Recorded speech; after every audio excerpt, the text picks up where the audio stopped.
Hello tout le monde, aujourd'hui on se retrouve pour une nouvelle vidéo et on va parler d'un sujet qui m'a beaucoup été demandé, à savoir progresser en dessin.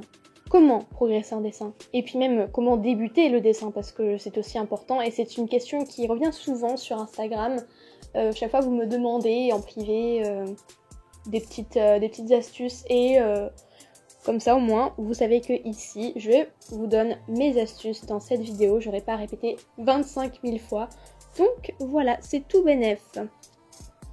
Donc du coup déjà pour commencer, gros disclaimer pour ceux qui suivent des artistes sur YouTube, vous savez déjà ce que je vais dire, mais voilà, dans le dessin, chacun a une progression différente, et puis même pour tous les domaines en fait, chacun a une progression différente. Ce que je vais vous donner ici, ce sont mes astuces, comment est-ce que j'ai fait pour en arriver là, mon chemin parcouru en fait, et chacun a une évolution différente, une manière de procéder différente, donc voilà, je vous fais cette vidéo, vous en faites ce que vous voulez, j'espère que ça va quand même vous aider, c'est le but, donc j'espère quand même, voilà. Sinon, je vais dire cette fameuse phrase vérité générale qui va briser tous vos rêves en quelques instants, je suis désolée. Mais en fait, on ne passe pas du niveau 0 au niveau 100 en simplement 1, 2, voire 3 mois. Ce n'est pas possible. Il faut un temps assez conséquent pour pouvoir avoir une amélioration très visible en fait. Et avoir un niveau super correct. Je pense que tu peux dessiner super bien au bout de au moins 1 an. Voilà, à partir de là, tu vas faire que progresser et ça va être super bien. Les débuts sont toujours difficiles et ça c'est pour tout le monde. Et tous ceux que vous appelez les talentueux, etc., ça n'existe pas. Comme le dit Hegel, on a peut-être un talent. Le talent il fait que 5% du travail. Les 95 restants, c'est de l'entraînement quoi. Voilà, il faut s'entraîner pour pouvoir progresser. Ceci est la clé. Pour ma part, ça fait environ 7 ans que je dessine, donc ouais, je suis plutôt vétérante dans le milieu et ça me fait mal de dire ça, le temps il passe beaucoup trop vite. J'ai mal. Très. Enfin bref, ce n'est pas du tout le sujet de la vidéo, reprenons s'il vous plaît. Là je sais que je commence à vous perdre, donc je vais directement commencer à entrer dans le vif du sujet avec des petites méthodes que je vous ai notées dans mon cahier puisque j'ai une cervelle de moineau, voilà. Super. Du coup, la première chose que je vous conseille, c'est de suivre des tutoriels de dessin en fonction de ce que vous voulez faire. Si vous voulez apprendre à dessiner des mains, prenez un tutoriel pour dessiner des mains. Si vous voulez un tutoriel pour dessiner en ligne, enfin sur un logiciel, ou dessiner tout simplement au traditionnel colorier. Voilà, je vous conseille de suivre des tutoriels, c'est ce que j'ai fait, pas pour débuter, mais ce que j'ai fait pour vraiment progresser. Quand une fois que je commençais à stagner au niveau du dessin, j'ai commencé à vouloir aller plus loin, à découvrir un petit peu mes limites et ce que je pouvais faire, et j'ai décidé de suivre donc du coup des tutoriels de dessin, et en particulier pour la coloration.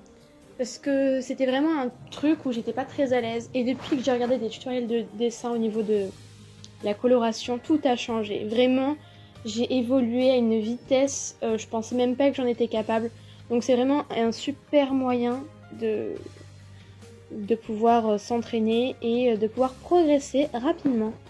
Il y a vraiment énormément d'artistes qui font des tutoriels sur YouTube, donc c'est pas ça qui manque, vous allez forcément trouver votre bonheur comme c'est arrivé pour moi. Donc voilà, no panique. Le deuxième conseil que j'ai à vous donner pour vraiment progresser ou même commencer le dessin, c'est de s'entraîner fréquemment. Quand je dis fréquemment, je vais vous donner pour moi ce qui me semble plutôt correct, après je sais pas si c'est vrai, mais ça va forcément donner des résultats. Donc, au minimum 2 dessins par semaine. Et quand je dis dessin, ça englobe les dessins dans le cahier de cours que tu fais quand tu t'ennuies avec ton prof, ou alors des dessins que tu fais à la maison posés. Quelque chose où tu vas y passer du temps, et voilà.